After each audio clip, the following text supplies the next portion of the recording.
कई की लगाई हुई आग पूरी अयोध्या में फैल चुकी थी। इस आग की लपट लक्ष्मण तक पहुंची और वे श्री राम के वन जाने का आदेश सुनकर क्रोध से कांपने लगे। लक्ष्मण के क्रोध की ज्वाला को शांत करना असंभव था। उनकी राम भक्ति और श्रद्धा अपार थी और यही कारण था कि ना वो राम के साथ हुए ऐसे अन्याय को सहन कर सकते थे और ना ही अन्याय करने वाले को। भैया, जिस किसी ने भी आपके साथ ये षड्यंत्र किया है वो मेरा परम शत्रु है। मैं उसे कभी क्षमा नहीं करूंगा, कभी भी नहीं। शांत लक्ष्मण, शांत हो जाओ मेरे भाई। सबसे पहले तुम्हें यह समझना चाहिए कि जो कुछ भी हुआ है उसके मूल में क्या है। इस तरह अनावश्यक क्रोध करने से क्या होगा? मैं अनावश्यक क्रोध नहीं कर रहा भैया। एक बार भी किसी ने सोचा है कि यदि आप अयोध्या छोड़कर गए तो इस अयोध्या का क्या होगा? लक्ष्मण, ये सब तुम्हारा भ्रम है कि मेरे यहाँ ना रहने से अयोध्या की गति रुक जाएगी। छोटी माँ ने बहुत सोच विचार कर ऐसा निर्णय लिया होगा। वो भी तो अयोध्या का भला ही चाहती होंगी। नहीं भैया, छोटी माँ केवल अपना स्वार्थ जानती है। इस पूरे निर्णय में अयोध्या की भलाई नहीं बल्कि छोटी माँ की महत्वाकांक्षा है, उनका स्वार्थ है। नहीं लक्ष्मण, नहीं। कुछ भी हो जाए, माँ सदा माँ ही होती है। हो सकता है आज उनका निर्णय अशुभ दिखता हो, पर विश्वास करो कल शुभ ही होगा। अयोध्या के साथ सारे संसार के लिए शुभ होगा। अब इन बातों का कोई अर्थ नहीं है भैया। ये सब आप स्वयं को और मुझे शांत करने के लिए कह रहे हैं, जबकि सच तो ये है कि छोटी माँ ने रघुवंश को कलंकित किया है। रघुवंश के माथे पर ऐसा धब्बा लगाया है जिसको छुड़ाते छुड़ाते हमें युगों बीत जाएंगे, पर वो नहीं छूटेगा। भैया, छोटी माँ अयोध्या की प्रजा को बहला सकती है पर मुझे नहीं। आज मुझे छोटी माँ से मेरे प्रश्नों के उत्तर चाहिए भैया, और ये उत्तर मैं लेकर रहूंगा। लक्ष्मण, रुक जाओ लक्ष्मण। ईश्वर के लिए आगे मत बढ़ो। मुझे मत रोकिए, हट जाइए मेरे रास्ते से। मैंने आज तक आपकी हर आज्ञा मानी है, पर आज मैं आपका आदेश मानने के लिए विवश नहीं हूँ। किसी का आदेश मानने के लिए विवश नहीं हूँ।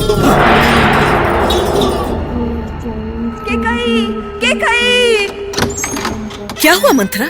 हे ईश्वर, ये कैसी मुसीबत है। सांपनाथ से निपटो तो नागनाथ सामने आ जाता है। जब तक ये कौशल्या का बेटा राम वन नहीं चला जाता तब तक कुछ न कुछ होता ही रहेगा। पर अब क्या हुआ मंथरा? लक्ष्मण क्रोध की ज्वाला में लिपटा हुआ इसी ओर आ रहा है, और लक्ष्मण का क्रोध तो सब जानते हैं। उसका कुछ करो रानी, किसी भी तरह संभालो उस आंधी को। मंथरा, अब कैकेयी अयोध्या की राजमाता है और एक राजमाता के सामने किसी का कुछ भी बोलना राजद्रोह है।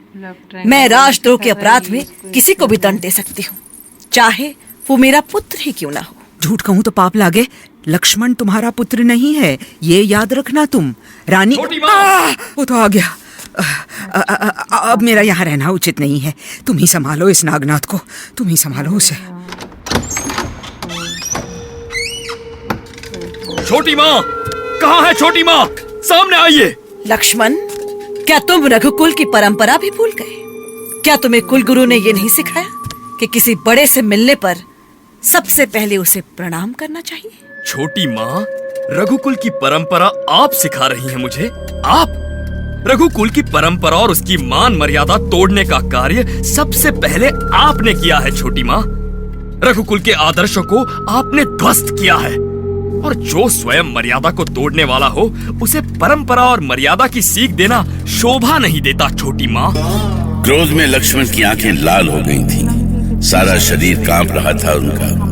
उनके उस क्रोध को देखकर सभी महारानियां सहम गईं। किसी का साहस नहीं था कि वे आगे बढ़कर लक्ष्मण को रोक सके। गुरु वशिष्ठ ने श्री राम को लक्ष्मण पर ध्यान रखने के लिए कहा था, किंतु राम भी जानते थे कि सागर को बांधा जा सकता है पर लक्ष्मण के क्रोध को नहीं रोका जा सकता। नहीं छोटी माँ, नहीं, मैं कुछ नहीं सुन सकता, कुछ भी नहीं। आपको अपना निर्णय वापस लेना होगा मेरे सामने, अभी इसी क्षण। लक्ष्मण, तुम ये मत भूलो कि तुम अयोध्या की राजमाता से बात कर रहे हो। राजमाता? स्वयं की घोषणा करने से आप राजमाता नहीं हो सकती छोटी माँ।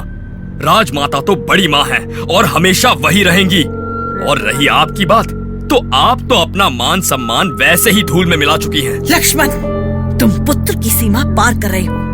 अच्छा है, यहीं से चले जाओ। मुझे विवश मत करो कि राजद्रोह के आरोप में मैं तुम्हें दंड दे दूं। ठीक कहा छोटी माँ, बिल्कुल ठीक कहा आपने। आपने भैया राम को वनवास का दंड दिया, पिताजी और माँ को पुत्र वियोग का दंड दिया, भाभी सीता को पति वियोग का दंड दिया। यदि मुझे भी दंड देती हैं, तो मेरे लिए क्या आश्चर्य होगा। किंतु एक बात आप अवश्य समझ लें कि इतने लोगों को दंड देकर आप अयोध्या में कभी चैन से सांस नहीं ले पाएंगी। खून के आंसू रोएंगी आप। आज आपने अपनों को ठुकराया है माँ, तो याद रखिए, आज के बाद आपका अपना खून भी आपका नहीं होगा। श्री राम माता कैकेयी के इस निर्णय के पालन में कभी देर नहीं करना चाहते थे। वो ये नहीं चाहते थे कि उनके देर करने से कोई उन पर उंगली उठाए कि उन्हें राज सिंहासन का थोड़ा भी लोभ है। वे सबसे पहले माता कौशल्या के पास वन गमन का आशीर्वाद लेने पहुंचे।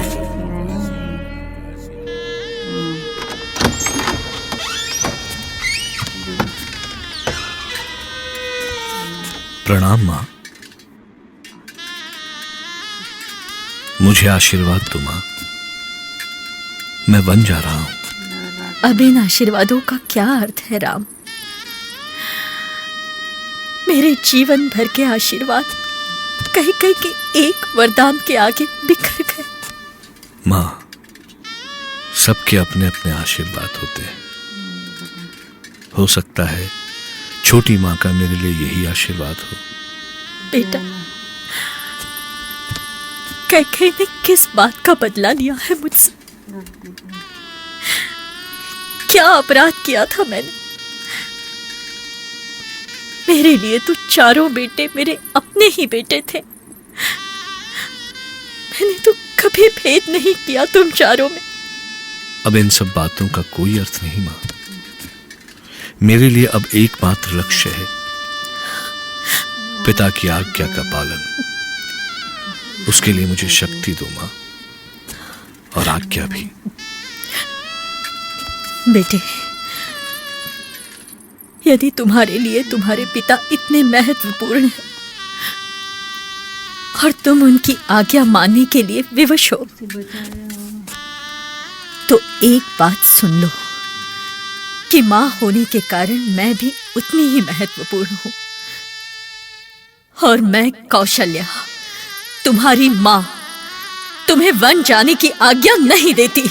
मां, नहीं मां, ऐसा मत कहो। तुम्हारी इच्छा को ठुकरा कर मैं एक पल भी नहीं जी सकूंगा। मेरे साथ ऐसा अन्याय मत करो मां। मां, तुम कुछ बोलती क्यों नहीं मां? कुछ तो बोलो मां। मां कौशल्या की बातें सुनकर श्री राम जैसे जम गए। वो मां के सामने आंसू बहाते रहे, पर मां कुछ नहीं बोली।